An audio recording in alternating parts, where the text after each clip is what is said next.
en un futuro cercano. Los ríos y los arroyos están a punto de desbordarse. Miles continúan sin energía eléctrica después de los horrendos huracanes. 3 trombas han caído justo al sur de la ciudad. Y ahora un temblor. Yo pienso que se trata de un terremoto. Nunca había visto antes algo tan horrible. Les aconsejo que busquen refugio de inmediato.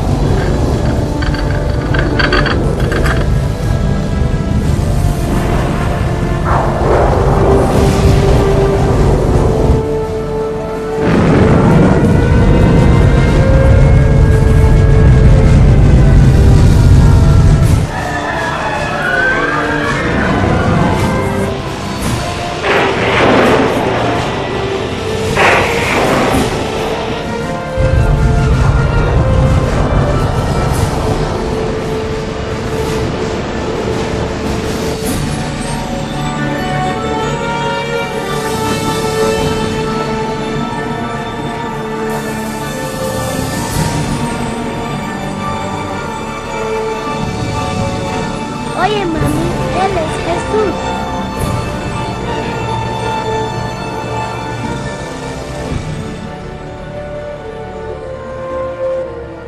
En la Biblia, el Apocalipsis ha estado envuelto en el misterio durante mucho tiempo. Textos antiguos, números crípticos e imágenes simbólicas que pintan algo pavoroso que está por venir. ¿Es posible entender lo que eso significa? ¿Qué es la marca de la bestia? ¿Es, como dicen, un chip de computadora injertado bajo la piel, o es algo más pérfido? ¿Y qué hay sobre el anticristo? ¿Es el siniestro enemigo de Dios ya ha hecho su aparición o sigue esperando en las tinieblas? ¿Será que algún atentado terrorista provoque la tribulación final de la tierra? ¿Seremos testigos de los horrores del Armagedón y de las últimas 7 plagas? ¿Qué hay que saber para evitar ser dejados cuando vuelva el Señor?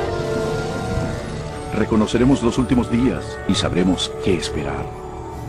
Lo que está por observar le revelará lo que dice la Biblia del fin de los tiempos en la tierra. Únase a mí y veamos los asombrosos hechos ocultos en los sucesos finales del Apocalipsis.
Pero tú, Daniel, Cierra las palabras y sella el libro hasta el tiempo del fin. Muchos correrán de aquí para allá y la ciencia aumentará. El fin del mundo, ¿de veras pasará? Y si es así, ¿cuándo? Es una de las más importantes y misteriosas interrogantes de todas las épocas. El profeta bíblico Daniel, con claridad predijo que, antes del fin del mundo, seríamos testigos de un gran aumento en el saber. ¿Ha ocurrido eso? Piense, por ejemplo, cuánto han cambiado recientemente los medios de transporte. En 60 siglos, el hombre no pudo viajar más rápido que el caballo. Los viajes que requerían meses, ahora se realizan en minutos. En una generación, la computadora trajo cambios que han dejado perpleja a la mente y que nuestros ancestros jamás hubieran imaginado. Pero una más definida interpretación de ese versículo es que el conocimiento concerniente a los libros proféticos aumentaría, y ha pasado, igual que se predijo. Pero los escritos de Daniel no son los únicos en la Biblia que hablan del último día. ¿Qué otro conocimiento podría ocultarse en los antiguos textos de la Escritura? Oiréis de guerras y rumores de guerras. Mirad que no os turbéis, porque es necesario que todo esto acontezca, pero aún no es el fin. Se levantará nación contra nación y reino contra reino, y habrá pestes, hambres y terremotos en diferentes lugares. Pero todo esto es solo principio de dolores. A gran velocidad uno logra ir por el mundo y ver lo que las fuerzas políticas y naturales le han hecho al mundo moderno, convirtiéndolo en un lugar peligroso para vivir. Piénselo. En los últimos 100 años han habido 2 guerras mundiales y muchos otros conflictos. Todo esto sin mencionar el aumento del terrorismo internacional. A esto súmele el gran aumento de desastres naturales mortales, incluyendo temblores, incendios, inundaciones, tornados, tormentas asesinas y un clima anormal, todo ello amenazando a la Tierra. Sorprende que el apóstol Juan predijera que otra señal de esos días sería ver a la humanidad destruyendo el planeta. En Apocalipsis 11:18, él dijo que vendría el tiempo cuando Dios destruiría a quienes destruyen la tierra. Es notorio que esta profecía se ha cumplido a cabalidad. Durante siglos, el hombre lanzó flechas incendiarias o balas de cañón a sus enemigos. Pero ahora poseemos armas devastadoras que rápidamente pueden extinguir la vida de este planeta. De hecho, hasta Jesús predijo que si su venida se pospusiera, nadie quedaría vivo. Cristo advirtió que tendríamos que enfrentar esos riesgos, pero que solamente sería el principio del fin. ¿Podría ser que la humanidad provocará todos esos terribles eventos finales? También debes saber que en los últimos días vendrán tiempos peligrosos. Habrá hombres amadores de sí mismos, avaros, vanidosos, soberbios, blasfemos, desobedientes a los padres, ingratos, impíos, sin afecto natural, implacables calumniadores, sin templanza, crueles, enemigos de lo bueno. Cualquiera que haya vivido en las pasadas décadas no negará el constante y atemorizante derrumbe moral de la sociedad moderna. Cada generación rebaja las normas de una conducta aceptable. Como resultado, la siguiente generación actúa con normas morales más bajas que la anterior. Y por desgracia, parece no tener fin esa tendencia vergonzosa. En los días de Noé, el deterioro moral crónico condujo al diluvio universal. En la época de Lot, la vida depravada en Sodoma y Gomorra provocó la destrucción de estas 2 ciudades con fuego del cielo. Asimismo, como sucedió en los días de Lot, cuando comían, bebían, compraban, vendían, plantaban, edificaban, pero el día en que Lot salió de Sodoma, llovió del cielo fuego y azufre, y los destruyó a todos. Así será el día en que el Hijo del Hombre se manifieste. Entonces, en nuestros días, la inmoralidad y la perversión podrán de nuevo provocar los juicios celestiales. Junto con la decadencia moral, la Biblia nos advierte que, en los días finales, habrá un aumento trágico del espiritismo y lo esotérico. Pero el Espíritu dice claramente que, en los últimos tiempos, algunos apostatarán de la fe, escuchando a espíritus engañadores y a doctrinas de demonios. La práctica de comunicarse con los difuntos, prohibida por las Escrituras, se está volviendo algo aceptado, aún en las modernas iglesias. Los programas de televisión y las películas con temas de brujería y ocultismo se han vuelto muy populares, especialmente entre los jóvenes. A pesar del rampante espiritismo e inmoralidad, la Biblia dice que donde abundó el pecado, la gracia abundó aún más. Y un excitante punto luminoso de los días finales es la promesa de Jesús de que previo a su regreso, el Evangelio iría a todo el mundo. Y será predicado este Evangelio del reino en todo el mundo, para testimonio a todas las naciones, y entonces vendrá el fin. La aparentemente insuperable tarea de comunicar el Evangelio a los 4 puntos cardinales se está volviendo una realidad. A través de los misioneros, libros, grabaciones, difusión satelital e Internet, la El Evangelio llega rápidamente a todo el mundo. El mensaje de la salvación nunca tuvo una distribución tan amplia como ahora. La Biblia revela que es obvio que vivimos los últimos días de la tierra. El ascenso del saber, la inestabilidad, la declinación moral y el explosivo interés en lo esotérico testifican que el fin se acerca. Las últimas señales ya se están cumpliendo. Pero hay más. La Biblia también nos advierte que son estas fuerzas opuestas de bien y mal las que finalmente traerán al mundo la batalla del Armagedón. Pronto, en algún punto, una desconocida crisis mundial llevará a todo el planeta a los más aterradores sucesos que el mundo haya visto. Porque habrá entonces gran tribulación, cual no la ha habido desde el principio del mundo hasta ahora, ni la habrá. ¿Qué catástrofe desatará esa crisis final y cuándo pasará? ¿Podría ser un acto devastador de terrorismo? ¿Algún colapso económico internacional? Posiblemente un temblor, un asteroide u otro cataclismo. Quizás una desgracia con productos químicos o una mortal plaga biológica. Posiblemente una combinación de esos desastres.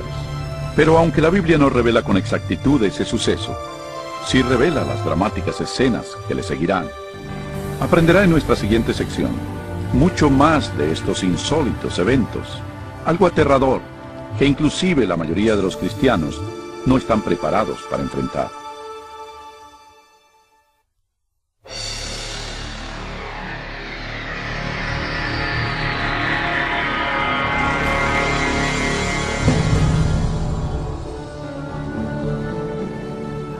Al comenzar la gran tribulación, los líderes lucharán con muchas calamidades. Entre tanto, los cristianos que le sean fieles a Dios tendrán una radiante oleada del poder del Espíritu Santo. Después de esto, vi a otro ángel que descendía del cielo con gran poder, y la tierra fue alumbrada con su gloria. Ese gran poder que iluminará al pueblo de Dios es el Espíritu Santo. Con santa osadía, testificarán por Dios, pidiendo a las iglesias una reforma, y exhortarán a los que no creen en Cristo y en la palabra de Dios a arrepentirse de sus pecados y obedecer sus mandamientos. Habrá un clima renovador en el mundo, y el Espíritu Santo exigirá, por igual, a ministros y miembros de la iglesia, a trabajar con ahínco por la salvación de las almas. Cuando la influencia del Espíritu Santo se intensifica, las manifestaciones esotéricas se acrecientan. Los falsos demonios aparecerán disfrazados como sus seres queridos ya fallecidos, o como los santos bíblicos de la antigüedad. Hablarán de paz y esperanza, mientras ofrecen doctrinas erróneas y peligrosas. La Biblia nos advierte sobre ellos. Son espíritus de demonios que hacen señales. Como se imaginará, esas manifestaciones sobrenaturales tendrán gran influencia en la gente, y muy pocos hablarán en su contra. Hasta ahora, las familias e iglesias han sido ineficaces para reprimir la creciente ola de maldad mundial. En medio del caos político, moral y ambiental, el pueblo busca con desesperación una manera efectiva de parar la creciente ola de inmoralidad mundial. Los líderes políticos y religiosos, presionados por sus seguidores, demandan fuertes medidas legales para restaurar los principios divinos y la paz en la tierra. Como resultado, los gobiernos dictan leyes que están en conflicto con la ley de Dios. Pero no es la primera vez que algo así pasa en la historia. Algo similar a esto ya ocurrió. Solo recuerda el capítulo 3 de la historia de Daniel, cuando Nabucodonosor, rey de Babilonia, les ordenó a sus súbditos que se hincaran y adoraran la enorme imagen de oro que había fundido. Pero 3 jóvenes hebreos sabían que esa orden contravenía el segundo mandamiento sobre la idolatría. Resueltos a permanecer fieles a Dios, se negaron a arrodillarse ante la estatua. El rey, enfurecido, mandó que los arrojaran a un horno ardiente, pero Dios intervino milagrosamente y salvó sus vidas. Y está la historia de Daniel en el foso de los leones. Recuerdan al rey de Persia que emitió una ley para que se le adorara solo a él y a ningún otro dios durante 30 días. Pero Daniel sabía que esa ley significaba que tenía que violar el primer mandamiento. Así que Daniel, valerosamente, siguió su costumbre de orar diario y abiertamente a Dios, aún arriesgando su vida. Sus enemigos pronto le informaron al rey de su desacato, quien de mala gana hizo que arrojaran a su fiel siervo al foso de los leones. Pero otra vez se manifestó el poder de Dios y le salvó. Igualmente en los días finales, dice Apocalipsis, que un poder malvado obligará a los gobiernos del mundo a dictar leyes sobre cómo la gente debe venerar a Dios.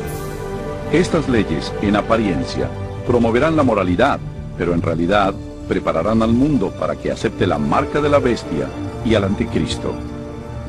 Porque se levantarán falsos cristos y falsos profetas, y harán grandes señales y prodigios, de tal manera que engañarán, si fuere posible, aún a los escogidos. En esta época de crisis galopantes, cuando el mundo busca con desesperación un alivio, una estabilidad mundial, la ayuda aparece de manera sorprendente. En varios lugares alrededor del mundo se oye el grito: ¡Jesús ha venido! ¡Jesús ha regresado! Un ser radiante y carismático se presentará clamando ser el Hijo de Dios. Un ejército de agencias de noticias se congregará para ver a ese ente realizar milagros. Le oirán repetir las mismas palabras de Jesús que están en la Biblia. Este suceso se transmitirá al mundo vía satélite y millones erróneamente creerán que lo que ven cumple con la Escritura. Todo ojo le verá. Muchas religiones con ansias esperan la venida de un Salvador, y ese ser deslumbrante parece ser la contestación a sus plegarias. Pero la Biblia advirtió en 2 de Corintios que Satanás todavía puede transformarse en un ángel de luz. Tristemente, no es a Jesús a quien la gente recibe con los brazos abiertos, sino a Satanás disfrazado como el Hijo de Dios. Al hacerlo, el diablo es capaz de unir a los pobladores del mundo y reforzar su falso culto de adoración. Y así, el diablo consuma el más grande engaño jamás cometido contra la raza humana.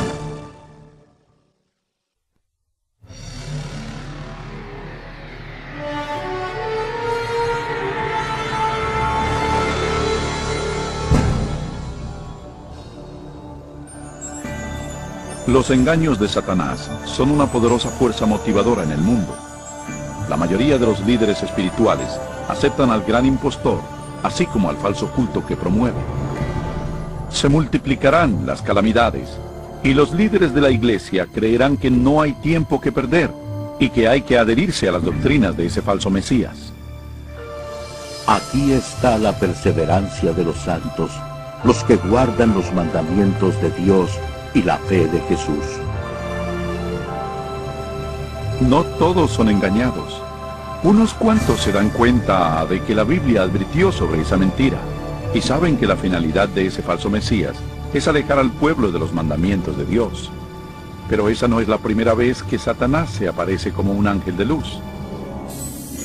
Cuando Cristo fue tentado en el desierto, Satanás llegó disfrazado como un glorioso mensajero de Dios. Pero reveló su verdadera identidad cuando tentó a Jesús a desobedecer la palabra de Dios. Así que otra vez, usando tácticas similares, el diablo trata de engañar al mundo para que quebrante la ley de Dios. Ninguno puede servir a dos señores, porque odiará al uno y amará al otro, o estimará al uno y menospreciará al otro.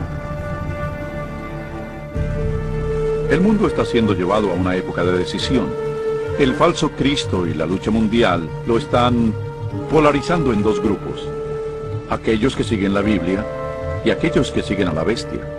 La ansiedad llena el corazón de las personas, y la religión es el tópico supremo en todas las mentes. En las entrevistas de radio y televisión y en los debates en las cortes, los seguidores de Dios son llevados ante los líderes del mundo, donde con elocuencia dan las razones bíblicas de su oposición a las falsas doctrinas que les imponen a las masas. Los mandamientos y el culto verdadero son el centro de cada debate. Movidos por el Espíritu Santo y los apremiantes razonamientos bíblicos de los siervos de Dios, miles abandonan sus iglesias sin vida y toman su lugar con los impopulares, pero verdaderos seguidores de Jesús. La pregunta, ¿obedecer a Dios o al hombre? ¿La tradición popular o la escritura? Polariza al mundo en uno de dos grupos. En un lado, aquellos que reciben el sello de Dios, y en el otro, los que reciben la marca de la bestia. El que es injusto, sea injusto todavía. El que es impuro, sea impuro todavía. El que es justo, practique la justicia todavía. Y el que es santo, santifíquese más todavía. Este texto en Apocalipsis nos anticipa el suceso siguiente, cuando cada hombre, mujer y niño tomará su decisión final por o contra Cristo. Al lado de Dios estarán los que siguieron fieles a su palabra, a pesar de la intensa oposición.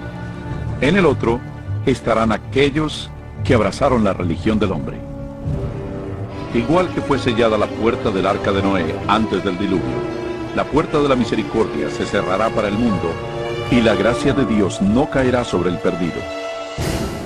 La segunda venida de Cristo es inminente, pero antes, el mundo experimentará la más devastadora serie de plagas que hayan caído sobre la humanidad. Entonces oí desde el templo una gran voz que decía a los 7 ángeles: Id y derramad sobre la tierra las 7 copas de la ira de Dios.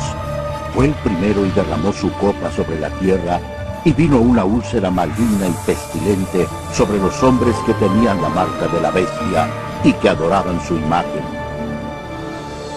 La fe de que todo mejore es destruida cuando las 7 plagas del Apocalipsis caigan sobre el mundo en rápida sucesión.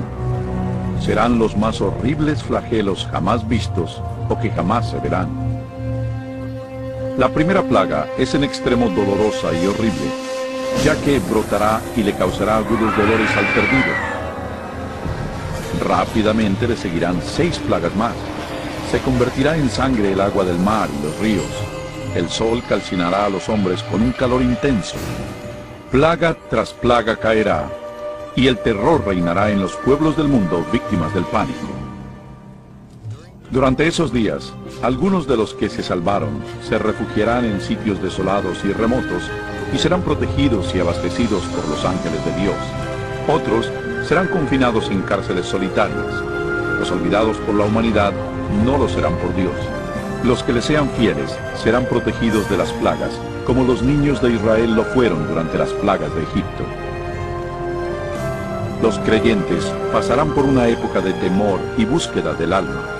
Lo que predomina en sus mentes es una duda: ¿estamos bien con Dios? Por fin, hallan la paz mental al confiar en las promesas de Dios. Entonces el dragón se llenó de ira contra la mujer y se fue a hacer la guerra contra el resto de la descendencia de ella, contra los que guardan los mandamientos de Dios y tienen el testimonio de Jesucristo. Persuadido por el falso Cristo, el miserable perdido cree que su única esperanza de evadir las plagas es eliminando a quienes se les oponen. Así que toman la decisión de ir a buscar y exterminar en un día al pueblo de Dios que firmemente apoya las Escrituras. Y así, en el campo de batalla, están quienes siguen las tradiciones de los hombres y veneran a la bestia, alineados contra los que aman a Jesús y obedecen sus mandamientos. Esta es la batalla final del Armagedón. Un mundo maligno le ha colmado a Dios la paciencia, y ahora Dios rescatará a sus hijos fieles.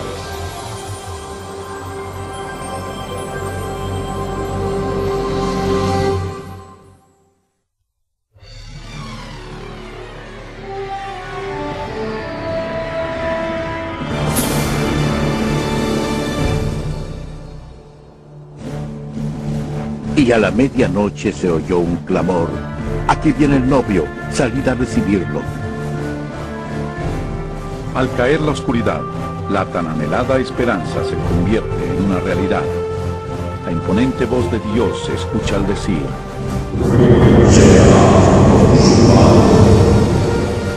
su estruendosa voz sacude los cielos. Entonces hay un poderoso terremoto que anuncia que se aproxima una enorme flota celestial. Los hijos de Dios, hace poco pálidos y agotados, ahora están de pie, circundados por un arco iris radiantes ante sus opresores. Sus rostros resplandecen porque saben que su Redentor y su gran ejército de ángeles los llevarán a su hogar. He aquí que viene con las nubes. Todo ojo lo verá, y los que le traspasaron, y todos los linajes de la tierra se lamentarán por causa de él. No es un éxtasis secreto, como pudo haber oído.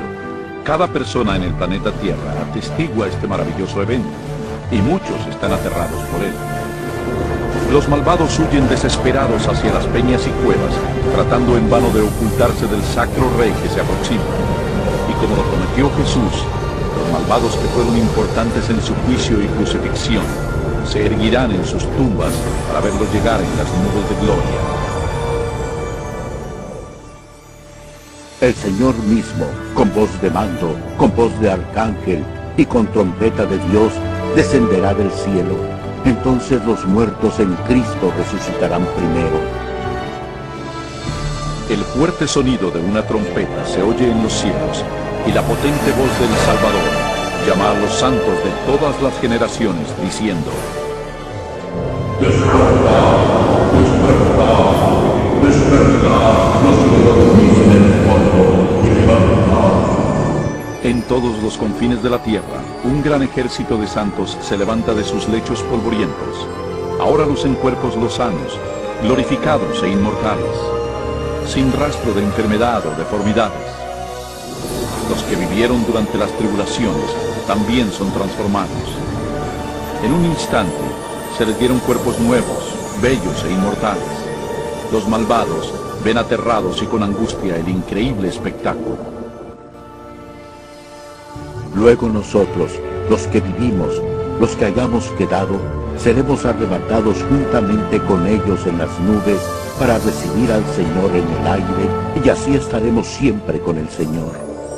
Con el mundo convulso a sus pies, los redimidos huyen y se elevan por sobre la destrucción.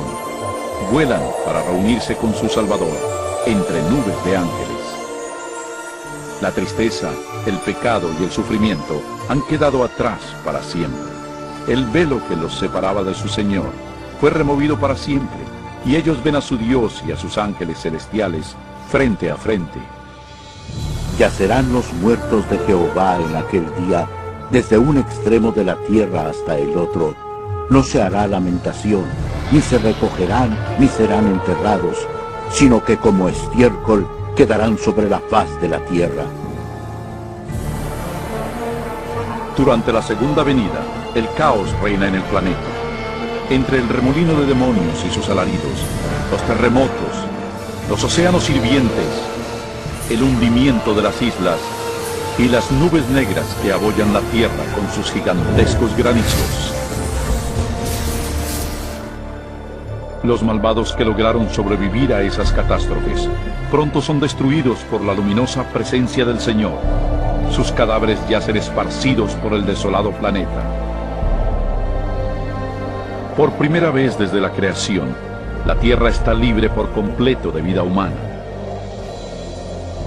Solo Satanás y sus ángeles caídos se quedaron para ver el resultado de su rebelión.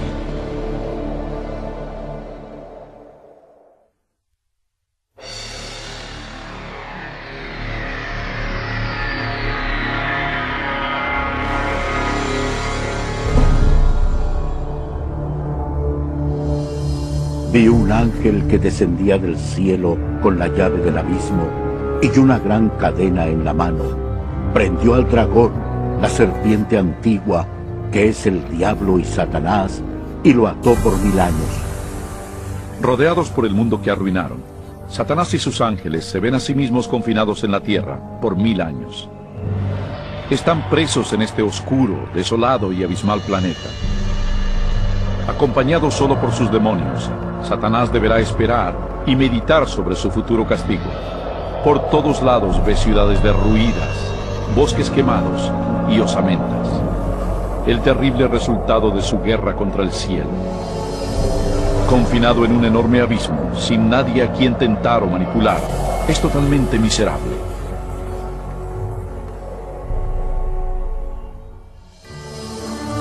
Vi tronos y se sentaron sobre ellos, los que recibieron la facultad de juzgar y vivieron y reinaron con Cristo 1000 años. Mientras que Satanás está contemplando su suerte, los redimidos disfrutan las inexpresables glorias del cielo. Están reunidos con sus ángeles guardianes, que les contestan sus múltiples preguntas sobre sus vidas terrenales. Entonces Dios, en un acto de elemental revelación, los invita a que participen de jueces, abriendo ante ellos todos los expedientes de los perdidos. Los redimidos ahora tienen la oportunidad de constatar por qué algunos que esperaban ver en el cielo no están ahí. Las ideas ocultas de los perdidos están claramente expuestas y se ha corrido el velo, revelando las escabrosas batallas espirituales por cada alma. Hasta los actos y motivos de los ángeles caídos están allí. El carácter abierto y transparente de Dios en esa materia es notable. Como lo anticipó Pablo en 1 Corintios 6:2, los salvos participarán en ese juicio. Antes que un solo pecador reciba su castigo final, su historia es revisada con cuidado por seres humanos que conocen y entienden los avatares de la vida en la tierra. Todo lo dicho y hecho por los malos será enfrentado a la palabra de Dios. Lo justo de su sentencia es confirmado y el grado de su pena será determinado. Finalmente, al término de los 1000 años, Jesús y los redimidos se preparan para volver a la tierra. Ha llegado la hora para que Satanás, sus ángeles y los perdidos encaren las consecuencias de sus actos. Pronto, los mansos heredarán la tierra, pero antes Dios debe ejecutar la fase final de su juicio y limpiar al universo del pecado.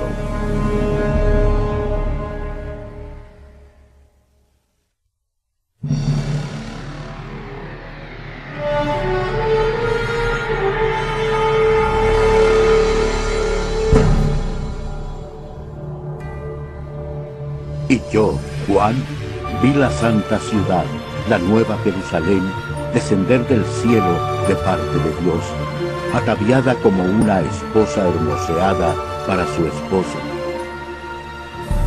Al fin de estos 1000 años, un sábado del cielo, Cristo y los redimidos, con la nueva Jerusalén, regresarán a la tierra. Al acercarse la ciudad al planeta desolado, Jesús les ordena a los muertos salir de sus tumbas empolvadas. A su voz, los no salvos de todas las edades y lugares están de pie frente a Dios. Han resucitado con los mismos cuerpos mortales que tenían antes de morir. Al descender Jesús, sus pies tocaron el monte de los olivos. Un tremendo temblor partió al monte y lo convirtió en una planicie. Entonces la nueva Jerusalén, la gran ciudad de Dios, descendió de los cielos y sus cimientos se posaron en la planicie que Jesús le había preparado. Cuando los 1000 años se cumplan, Satanás será suelto de su prisión y saldrá a engañar a las naciones, a fin de reunirlos para la batalla. Asombrosamente, Satanás engaña a sus seguidores otra vez y los reagrupa para capturar por la fuerza la ciudad celestial. Generales y soldados de todas las épocas combinan sus tácticas y se preparan para lo que será una batalla épica. Debido a ello, los perdidos revelan que no han cambiado. Si pudieran, derribarían a Dios de su trono y tomarían por la fuerza la ciudad santa. No se dan cuenta de que esa guerra fútil se ha perdido antes de empezar. El día del juicio ha llegado. Y vi a los muertos, grandes y pequeños, de pie ante Dios. Los libros fueron abiertos, y fueron juzgados los muertos según sus obras. De pronto, el Señor aparece en su glorioso trono por encima de la ciudad. Todos los que planearon la guerra son arrestados de inmediato. Mientras contemplan el rostro de Dios, los perdidos hacen penosos recuerdos de los pecados que cometieron, de cada vez que silenciaron su conciencia, de cada vez que ignoraron las razones del Espíritu Santo. Algunos fueron a la tumba creyendo que les habían ocultado exitosamente a todos sus pecados por asesinatos, fechorías y vicios. Con vergüenza, se dan cuenta por ellos mismos las palabras de Jesús en Lucas 12. Porque nada hay encubierto que no haya de descubrirse, ni oculto que no haya de saberse. Y una nítida panorámica de sus vidas se representa ante ellos, y cada uno entiende que por su propia elección rechazaron la salvación. Trágicamente, la felicidad y la paz de los que están dentro de la ciudad nunca serán suyas. El sentimiento de desesperanza que ellos muestran es algo indescriptible. Los rebeldes no pueden negar la justicia de Dios al declararlos culpables. Al unísono claman: tu justicia es imparcial y apegada a la verdad, Rey de los santos, y caen postrados para venerar al príncipe de la vida. Subieron por la anchura de la tierra y rodearon el campamento de los santos y la ciudad amada, pero de Dios descendió fuego del cielo y los consumió. Finalmente, el plazo llega para los perdidos y enfrentarán las irreversibles consecuencias de sus actos. Sin aviso, fuego y azufre caen de los cielos. La tierra se requebraja y el fuego brota de las cavernas subterráneas. Y mientras ese infierno se engulle a los malos, los justos permanecen sanos y salvos dentro de las puertas de la Nueva Jerusalén. Cada pecador es castigado de acuerdo a sus faltas. Aquellos con pocos pecados son destruidos pronto, y los que tienen delitos horripilantes contra la humanidad sufren más. Y Satanás, el instigador de todo, es forzado a sufrir al máximo. Para Dios, ajusticiar a los malvados es penoso, pero es algo que demanda su justicia divina. La pena del pecado es la muerte. En la cruz, Jesús sufrió su castigo final en nombre de todos los que aceptarían su sacrificio. Pero, oh tragedia, el perdido rechazó su regalo y debe pagar un atroz precio por sus pecados. Ciertamente viene el día, ardiente como un horno, y todos los soberbios serán estopa. Pisotearéis a los malos, los cuales serán ceniza bajo las plantas de vuestros pies. Y mientras se enfrían las últimas brasas del castigo, los ciudadanos del universo elevarán sus voces y alabarán a Dios, y el reinado de terror de Satanás se acabará.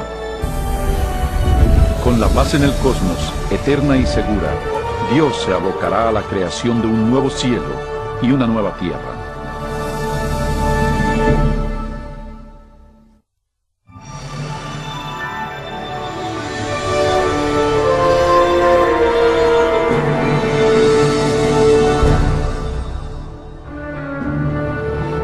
Entonces vi un cielo nuevo y una tierra nueva, porque el primer cielo y la primera tierra habían pasado. Cuando la tierra se purifique por el fuego, el Señor emprenderá su gran obra de restauración. Con el poder de su palabra, la tierra recuperará su belleza edénica. Él habla y un rico manto de vegetación cubre al planeta. A su orden, la tierra y el agua generan una nueva vida. Incontables, complejas y magníficas criaturas de todo tipo pacíficamente exploran el nuevo paraíso. La lozana atmósfera es pura y grata. La tierra es un gran escaparate de refulgente creatividad.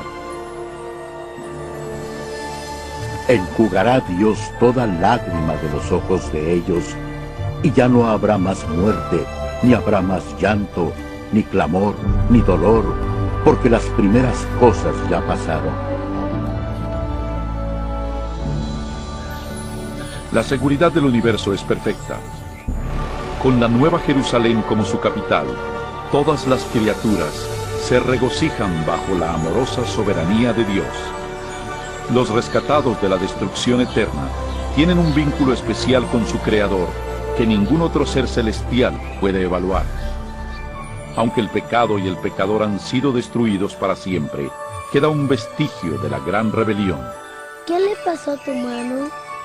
Son los estigmas en las manos, pies y costado de Jesús. Luego de un día tras otro de dicha, en una apacible eternidad, se disipan los recuerdos tristes y lacerantes en el brillante esplendor de los cielos. Ya sin ataduras a una vida efímera, los inmortales hijos de Dios son libres para alcanzar sus más caros sueños. La búsqueda sin límites del saber vigoriza y estimula sus mentes. Sin más ataduras a la tierra, los redimidos pueden recorrer las maravillas de Dios en su universo infinito. El cielo es un lugar de perfecta paz y armonía, donde el amor a Dios y al prójimo colma cada corazón. La Biblia asevera que este reino venidero puede ser tu hogar eterno. Jesús se sacrificó a sí mismo en la cruz para otorgarte el perdón y borrar tu pecado. Más que nada, Jesús quiere que vivas con Él en esa nueva tierra.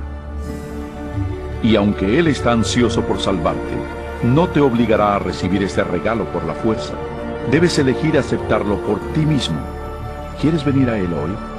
Pídeselo ahora y Él entrará en tu corazón.